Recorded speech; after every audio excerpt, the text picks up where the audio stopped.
Ustaz, anak saya kelas 2 SD dan program tahfidz. Alhamdulillah sudah hafal 2 juz, Masya Allah. Namun proses menghafal sangat berat karena ananda melakukan belum dari hati, masih karena diperintah. Bagaimana menumbuhkan keikhlasan ananda dalam menghafal Al-Quran? Jadi kalau ada orang yang hidupnya susah, di rumah tangga susah, di pekerjaan susah, kehidupan sosial susah, barangkali diantaranya dia nggak baca petunjuk hidupnya. Maka Allah kemudian berikan petunjuk pada orang sekitarnya. Istrinya mulai mengingatkan, "Pak, ke masjid, ayo siap-siap. Hujan mah, akan cuma gerimis dikit, takut riak." Oh, Masya Allah gitu kan.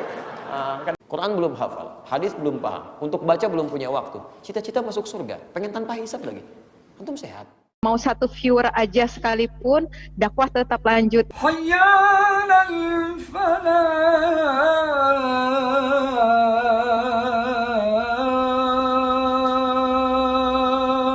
Ya, jadi konsep pertama ketika ingin mendapatkan apapun, maka kita mesti memaksa diri kita dengan cara terbaik untuk mewujudkan itu. Hanya persoalannya bagaimana mendefinisikan dan kemudian melakukan proses pemaksaan ini dalam konteks tanda petik ya, menjadi kalimat yang lebih baik. Kemudian dengan praktek-praktek yang terbaik. Ya, jadi kalimatnya oleh para motivator diganti oleh para motivator. Ya, dari kata pemaksaan menjadi kata motivasi yang kuat. Ya, tumbuhkan kekuatan, tumbuhkan manfaatnya, tumbuhkan manfaat-manfaat yang bisa didapatkan kalau kita bisa meraihnya. Itu sebetulnya pemaksaan juga pada diri kita supaya kita bisa meraih itu. Nah, saya turunkan dulu fitrah dari Al-Quran ketika ingin meraih sesuatu, kemudian turunan-turunan untuk mendapatkan kenikmatan-kenikmatan yang diharapkan. Fitrah pertama, setiap Anda ingin mendapatkan kebaikan atau faidah apapun dalam kehidupan dunia kita atau bahkan akhirat kita, itu pasti akan berhadapan dengan tantangan. Saya ulang, pasti akan berhadapan dengan tantangan.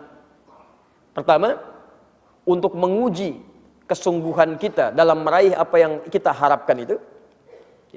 Dan yang kedua, pelan-pelan, dari sisi pendekatan pandangan syariat, untuk menghadirkan pahala-pahala yang dijanjikan oleh Allah Subhanahu wa taala supaya bisa kita raih. Nanti tolong ingat betul ya, pahala itu terletak bukan pada hasilnya, tapi pada prosesnya. Antum mulai dari berangkat ke ta'lim ini, kan nggak dilihat hasilnya. Apakah yang dihafalkan sekian ayat, sekian hadis, sekian persoalan. Belum tentu semua materi yang saya sampaikan antum bisa tahu semuanya. Tapi yang dinilai oleh Allah, dari mulai kesiapan Anda mau berangkat, Masya Allah, dari mulai melangkahkan kaki, dari masuk ke masjidnya, dari sholat 2 rakaat tahiyatul masjidnya, dari mulai menyimaknya, itu Masya Allah, banyak ayat dan hadis bertebaran di sini. Karena itu, kita mulai kemudian keluarkan dulu turunan ayatnya, surah kedua Al-Baqarah, ayat 214, posisi paling kanan sebelah bawah. Baik. 1, Quran, surah kedua, ayat 214. Di mushaf standar posisi paling kanan sebelah bawah sebelum ayat 215 yang terakhir ya. Kemudian solusi mengatasinya ini menarik nih. Ada di Quran surah ketiga, surahnya naik 1 tingkat, ayatnya 142 di Masya Allah. Di yang 214, duanya diakhirkan ke belakang, kemudian urutannya jadi 142, posisinya paling kiri sebelah atas. Ini tantangannya, saya tidak mengatakan masalah ya. Karena psikologis manusia kalau disebutkan masalah, minimal malas untuk menghadapinya.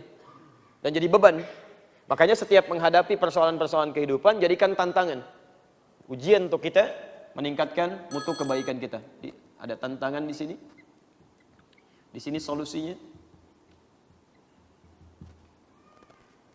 Kemudian, kaitan dengan Al-Quran. Tadi. Ada di Quran.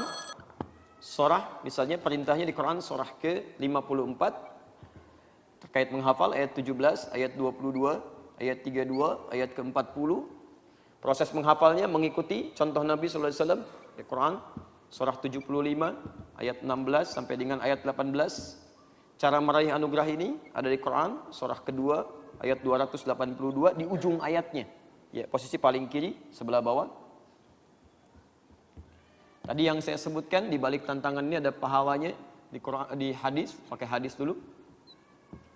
Riwayat Ibnu Majah saja, ini yang paling lengkap. Ada di redaksi di hadis Muslim, di At-Tirmidzi juga ada, tapi ini yang paling lengkap. Nomor hadis 233 dari sahabat Abu Darda.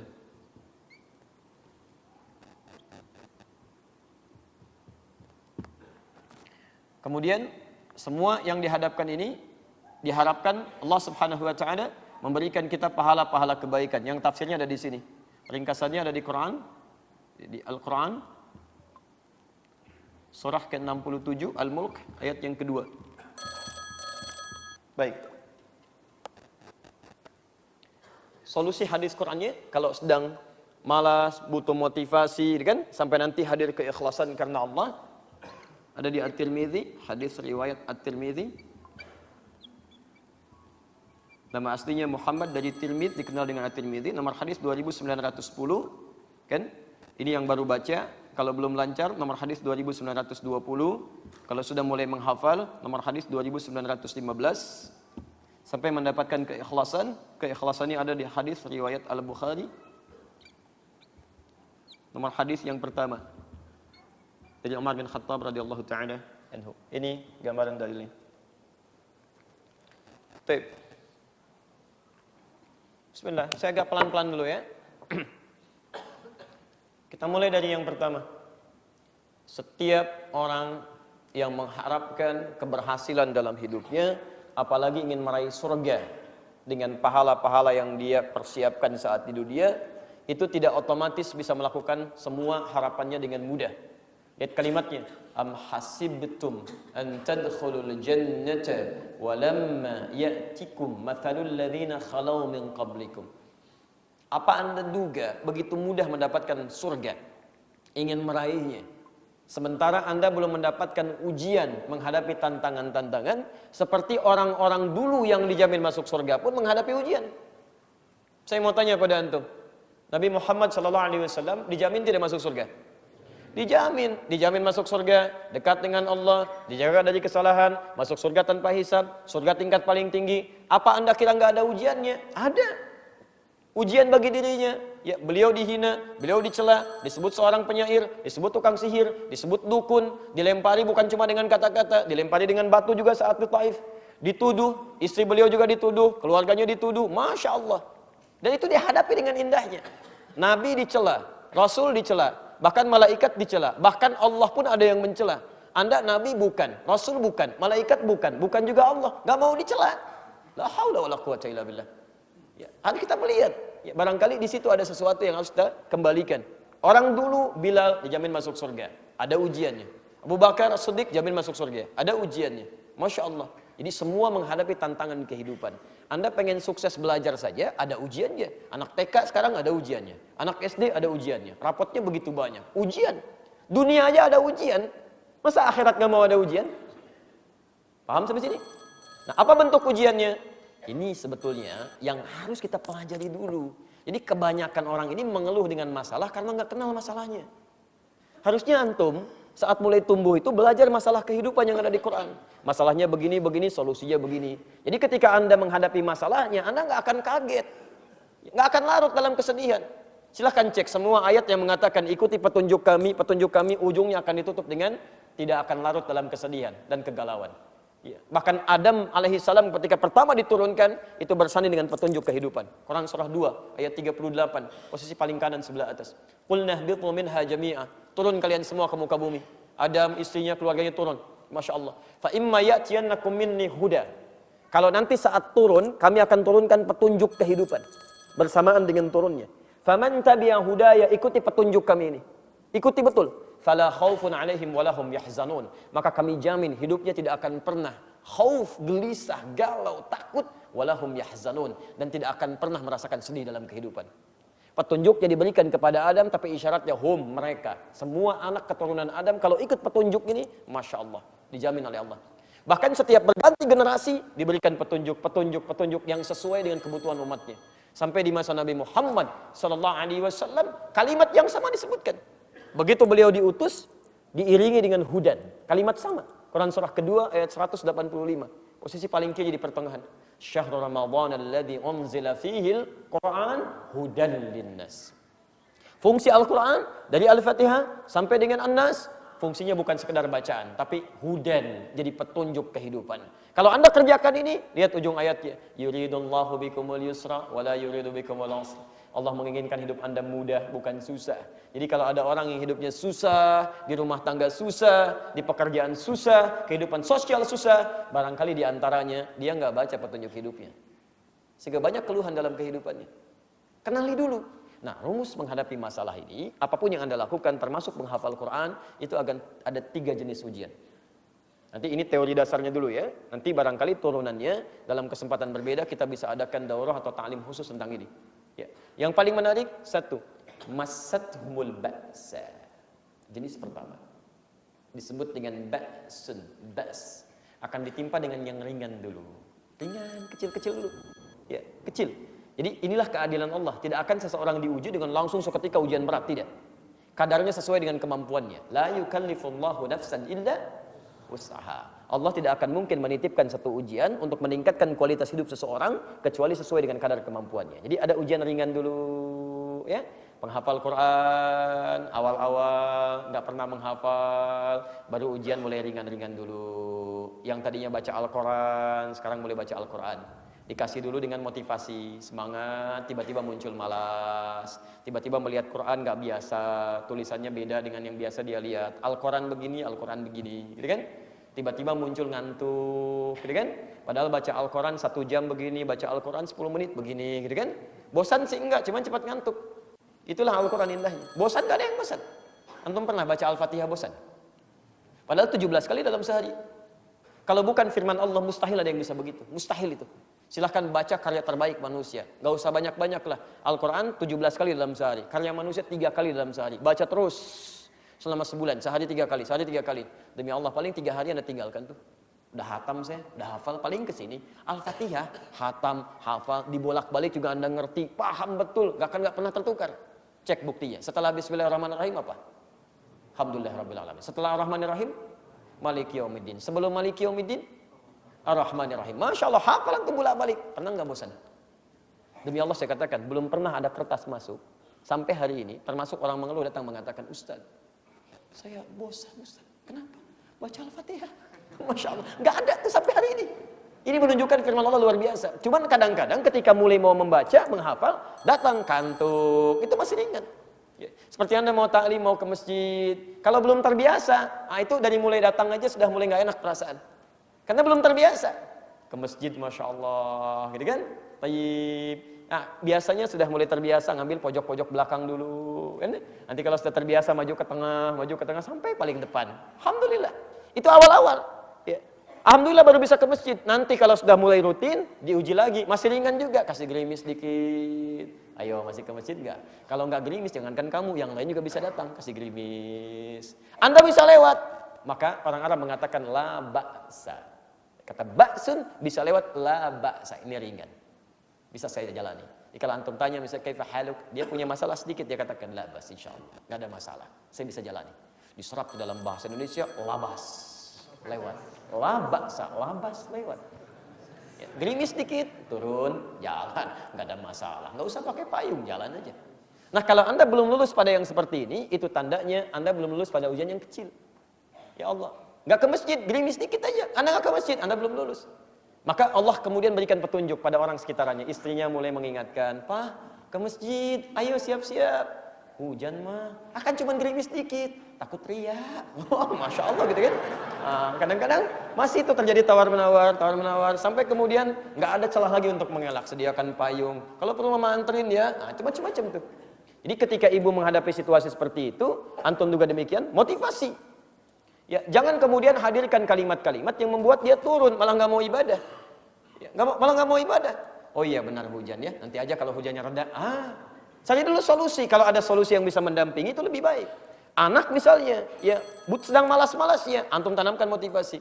Dek, kalau adek bisa menghafal Quran baik, silakan lihat. Nih mama kasih tahu ya, ini orang paling hebat di dunia. Nih, silakan cek. Dari mulai kalangan orang-orang soleh sampai ke zaman sahabat sampai ke Nabi. Ini ada Imam Asy-Syafi'i, Imam Al-Bukhari itu dia dulu waktu lahir, kemudian tumbuh, ditinggal ayahnya. Kemudian matanya buta, nggak bisa sembuh. Beliau menghafal Al-Quran.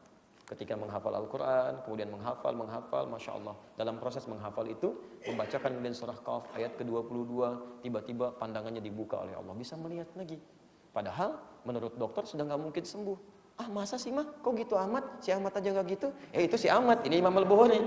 Dilihatin kitabnya, nih lihat baca di sini. Lihat, tunjukkan lagi Imam Asy-Syafi'i, tunjukkan lagi Imam Malik, sampai ke sahabat-sahabat yang saleh. Kalau sudah mendapatkan itu, Nanti gabungkan lagi. Kadang-kadang suka ada alasan yang lain. Tapi dia nggak hafal Quran bisa pintar juga. Bukan. Pintar itu cukup dengan belajar. Tapi Quran memberikan keberkahan dalam pelajaran. Quran juga menambah ingatan kita. Quran mendekatkan diri kita dengan Allah supaya hidupnya nggak susah. Hadirkan, hadirkan. Maka ketika dia merasakan motivasi itu, nanti dia akan berubah pelan-pelan. Ya, dan akan ada peningkatan-peningkatan dalam dirinya. Ya. Biasanya kalau sudah seperti itu, naik lagi ujiannya. Dharra namanya. Sudah mulai ke fisik. Ya. Ke fisik, sudah ada sentuhan-sentuhan. Seperti Anda yang biasa kumpul-kumpul, kemudian boleh mau ke masjid. Kelihatan teman Anda, kok tumben nih nggak kumpul? Masya Allah, sudah soleh ya, soleh, Masya Allah. Padahal nama Anda Rahmat misalnya. Ya, kadang-kadang seperti itu. Gak usah dibalas, Alhamdulillah gitu kan. Alhamdulillah, tapi belum tentu soleh menurut Allah. Saya takut, kalau meninggal hari ini juga Masya Allah. Menurut kamu soleh, menurut Allah belum. Maafkan saya kalau selama ini banyak kekurangan. Itu ketika Anda sampaikan kalimat itu, mungkin ketika Anda tinggalkan dia berpikir, boleh nggak saya ikut kamu? Mungkin jadi begitu. Jadi ada kalimat-kalimat yang bisa kita membawa orang dalam kebaikan. Anda tingkatkan lagi, tingkatkan lagi. Nggak usah dibalas dengan keburukan. Itu bukan adabnya. Makanya rumus Qurannya ketika ada yang mengolok-olok, jawab dengan kebaikan dulu. Quran surah ke-25, ya, ayat 63. Wa ibadur rahmanil ladzina yamshuna 'alal ardi hauna wa idza khatabahumul jahiluna qalu salama. Bukan qalu balasan, bukan qalu salama. Hamba Allah itu ketika jalan tawadhu, lalu diolok-olok oleh orang lain, dia katakan salama, kalimat-kalimat yang baik yang menghadirkan hidayah. Ya. Waduh, Masya Allah, sok soleh sekarang, daripada kamu sok komen. Udah, itu kalimat begitu gak akan menambah manfaat. Ya. Kemudian yang terakhir, baru di ujung ada yang disebut dengan zilzal, wa zulzilu, hatta yaqula rasulu walladzina amanu ma'ahu mata nasrullah. Kalau tadi dharra masih fisik, kadang-kadang bukan gangguan orang, tapi mungkin ada gangguan finansial, gangguan-gangguan di perjalanan. Kadang harus nyari guru sampai perjalanan jauh, tiba-tiba menemukan guru yang bagus ya. Yang bagus itu yang ketat cara mengajarkannya kalau penghafal Quran. Bukan hanya memberikan kemudahan-kemudahan untuk menghafal, tapi Anda menghafal yang salah. Jangan menemukan yang seperti itu ya. Kalau bisa mengajar yang benar, kenapa ngajarin yang salah? Kasihan nanti. Saya sudah berhadapan dengan anak-anak itu, ya, Masya Allah, sebagian anak Allah karuniakan dilihat oleh kami beberapa hal, datang saya dengan istri, dilihat Masya Allah ada sekitar 30 anak, hafalannya banyak, udah 2 juz, 3 juz, 4 juz, 5 juz, tapi kami menangis karena menghafal yang salah gitu. Yang seperti ini nanti yang kasihan, waktunya habis untuk menghafal yang salah, begitu hafal ditahsin lagi, menghafal bisa 1 tahun, tahsinnya 3 tahun, 4 tahun, karena memulai dari awal. Kasihan waktunya habis, cari guru yang baik. Walaupun untuk menemukan yang baik itu perjuangan gak mudah. Kadang-kadang dharra, begitu datang sampai situ, jarak 30 kilo, udah naik angkot jalan-jalan, suruh dibaca. Iqra, baca. Ta'awud dulu. A'udzu billahi minasyaitonir rajim. Masya Allah. Cukup ya, besok kesini lagi. Mau datang lagi gak? Nah, di Timur Tengah kadang kami begitu, gak banyak-banyak tuh. Suruh ta'awud tuh, gitunya besok datang lagi gitu kan. Ya, ternyata kalau kita berprasangka baik kepada guru, ternyata di situ ingin mengecek lisan kita masalahnya di mana. Dilihat di huruf-hurufnya, oh dia hurufnya di sini, di sini, di sini. Lalu dibimbing nanti pertemuan berikutnya. Diminta, diteruskan sampai ketika Anda benar 20 ayat pertama sabar, kesananya akan lebih mudah lagi. Anda sabar dalam 1 juz, kesananya bisa menghafal sendiri setelah paham gharib wal mushkilah, tinggal setoran. Tapi kalau Anda tidak sabar, Anda hafalkan silahkan. Jadi begitu baca 1 ayat, dicek lagi. Ayat dibenarkan lagi. Ujung-ujungnya muncul kebosanan, nggak mau menghafal lagi. Itu diantara taktik setan yang memalingkan kita dari kebaikan-kebaikan. Baik, yang terakhir zilzal. Zilzal itu ujian yang menggoncang kepada jiwa. Ya, kadang tiba-tiba misalnya dirundung satu persoalan yang membuat kita terhambat menghafal. Ada ujian kematian, ada ujian misalnya usaha mulai turun, ya, ada godaan-godaan yang lain. Disitulah kemudian kekuatan kita diuji oleh Allah Subhanahu wa taala. Apa tujuannya? Untuk meningkatkan amalan soleh kita. 1, dengan Anda terus konsisten menjalani ujian ini, maka pahala terus diberikan. Lihat bagaimana Allah memberikan pahala ya. Setiap Anda menjalani proses kebaikan-kebaikan tadi, maka tujuannya ini, liyabluwakum ayyukum ahsanu amala.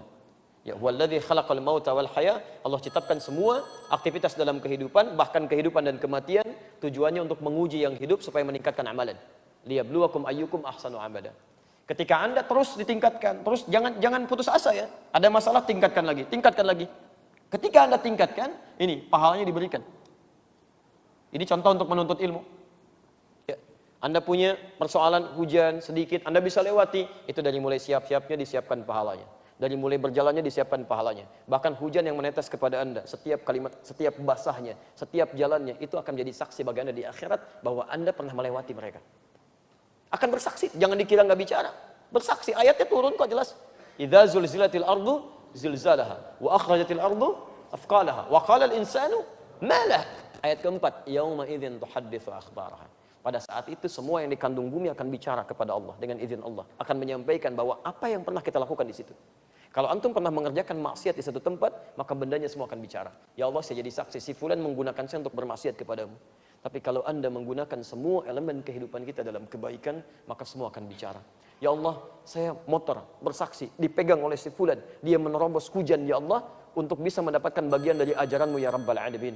Hujannya kemudian berkata, ya Allah, saya bersaksi, saya yang menetesi dia ya Allah, saya yang menjadikan dia basah ya Allah. Kemudian jaketnya bicara, ya, kemudian segalanya bicara dan menyampaikan kepada Allah Subhanahu wa taala sebagai bukti kebaikan-kebaikan yang pernah kita kerjakan. Sedangkan mulut Anda dikunci, al-yauma nakhtimu ala afwahihim. Mulutnya dikunci, itu semua akan bicara.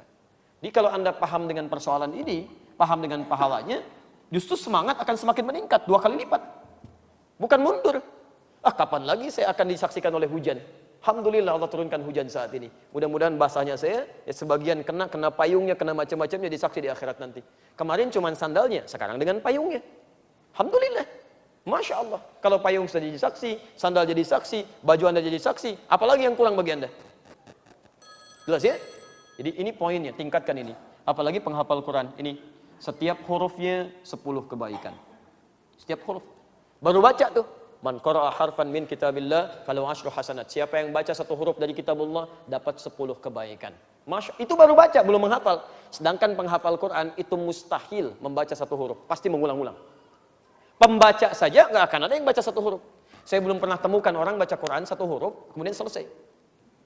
Nun. Ya dulu nggak ada. Pasti dia lanjutin. Bismillahirrahmanirrahim, saya sudah 19 huruf. Itu baru baca, apalagi penghafal Quran. Alif lam mim dzalikal kitabu dzalikal kitabu dzalikal kitab la raiba fi la raiba fi la raiba fi hudan lil muttaqin dzalikal kitabu dzalikal kitabu la raiba fi hudan lil muttaqin. Lihat lagi, dzalikal kitabu la raiba fi hudan lil muttaqin. Berapa kali Anda mengulang? Berapa pahalanya? Keluarkan itu, tuliskan. Kalau sedang malas-malas, bagaimana kalau diwafatkan pahala saya kurang? Baca Quran lagi, hafalkan lagi. Ya, jangan menyerah. Aduh, kalau saya bagaimana ya? Ngulangnya kok lambat, beda dengan yang tadi. Ya. Dzalikal kitabu la raiba dzalika. Susah. Ketika Anda kesulitan mengeja pun, Nabi sudah menawarkan pahala lebih. Hadisnya riwayat At-Tirmidzi nomor hadis 2920. Walladzi yatata'ta huwa syaqqun 'alaihi, dan orang yang terbata-bata dan berat mengucapkan hurufnya falahu ajran, bahkan dia mendapatkan pahala 2 kali lipat orang yang lancar. Pahala pertama untuk bacaannya, pahala kedua untuk kesungguhannya untuk belajar. Masya Allah. Kalau gitu besok saya nggak lancar aja lah, supaya 2 kali lipat. Tidak begitu juga, rugi Anda. Ya, tidak banyak mengulang. Tayyib, kalau mulai menghafal, tambah lagi. Anda akan diberikan jubah kehormatan, mahkota kehormatan, melangkah surganya bisa menggandeng orang tuanya kalau dia beriman dan beramal soleh, naik ke puncak tertinggi. Itu di At-Tirmidzi nomor hadis 2915. Sampai dikatakan oleh Quran sebelum Anda naik, Qurannya bicara, Allahumma halli, ya Allah tolong hiasi orang ini, bedakan penghafal Quran dengan yang bukan penghafal. Itu tafsir dari Quran surah ke-35 Fatir dari ayat 32 sampai 33, posisi paling kiri sebelah atas. Ya yuhallawna fiha, diberikan hiasan dan diberikan mahkota di kepalanya. Fayulbasu ilaihi tajul karamah, dipakaikan mahkota kehormatan. Lalu kemudian faidah kepada kedua orang tuanya. Kalau keduanya beriman, memfasilitasinya, maka difirmankan untuk memberikan mahkota tambahan pada kedua orang tuanya, yang itu sinarnya lebih terang dibandingkan sinar yang masuk ke dalam rumah seseorang. Masya Allah. Setelah itu Qurannya bicara, Allahumma zidhu, ya Allah tambahkan penghafal Quran, bedakan dengan fasilitator. Fayulbasu ilaihi libasal karamah, maka dipakaikan jubah kehormatan. Sampai kemudian dia masuk ke surga, menggandeng orang tuanya. Maka dikatakan waqra waqar, silahkan baca dan kemudian naik ke surga. Fa inna akhira qiraatika akhiru manzilatika. Akhir bacaanmu di situ tempat tinggalmu. Maka mulailah terjadi banyak penyesalan. Yang biasa membaca 5 ayat menyesal karena dia sampai di situ tempatnya di situ. Yang 10 ayat naik lagi ke atasnya. Masya Allah. Naik lagi karena semakin naik semakin indah, semakin indah. Maka bagaimana dengan para penghafal Quran? Dia bacakan sampai puncak terakhirnya, sampai di paling ujung. Minal jinnati wan nas, puncak tertinggi. Ya Allah, bisa ditukar nggak ya Allah? Saya baca dari An-Nas dulu misalnya. Nggak bisa, tetap dari bawah terus sampai ke atas. Puncak tertinggi. Makanya, Masya Allah. Ya, saya sering katakan kalimat ini. Anak-anak di Palestina, di Libya, itu berlomba menghafal Quran. Minimal kalau bukan untuk dirinya, dia ingin mengajak keluarganya naik ke atas serta. Perhatikan canda-candanya kalau belum hafal tuh, anak 4 tahun, 5 tahun itu. Kalau belum hafal 30 juz, nanti yang 30 juz canda sama temannya yang baru 15 juz, baru 20 juz. Nanti saya di surga sudah di atas, saya dadahin, kamu masih di bawah, katanya. Masya Allah. Makanya Allah sayang dengan mereka. Selama-lamanya pulang. Tiba-tiba di atas ada drone dari Zionis itu kan, bawa bom. Apa Anda kira penghafal Quran akan lari? Tidak. Dia akan tunjuk pesawat itu. Itu di situ, di bom itu nama saya sudah diukir. Saya akan pulang duluan. Kata temannya, saya susul ayah saya. Kata kawannya, saya susul paman saya. Mereka nggak akan lari. Mereka mulai bermain-main. Di atas terlihat seperti orang-orang yang sedang berjuang, latihan-latihan. Tiba-tiba bom itu datang. Kemudian senjata itu mulai memuntahkan pelurunya, mengambil mereka satu persatu. Masya Allah, Anda mengatakan kasihan ya Allah. Anda yang harus dikasihani. Karena mereka itu saking disayangnya oleh Allah sudah cukup. Kalian makan dunia, sepotong roti dibagi 16 orang. Mau minum airnya disaring dulu karena sudah diracun. Sudah kalian cepat kembali. Karena alam kubur lebih indah dibandingkan dengan dunia. Kami berikan nikmat pertama alam kubur. Quran surah ketiga ayat 169 sampai 171. Wala tahsabanna alladziina qutilu fi sabilillahi amwata bal ahya'un 'inda rabbihim yurzaqun. Jangan dikira orang wafat seperti ini karena Allah wafat begitu saja. Kami bawa dia, kami kemudian berikan nikmat yang terbaik di alam kuburnya. Masya Allah, saking indahnya sampai mereka berlomba-lomba mengatakan wa yastabshiruna bil ladziina lam yalhaqu bihim min khalfihim alla khaufun 'alaihim wa lahum yahzanun.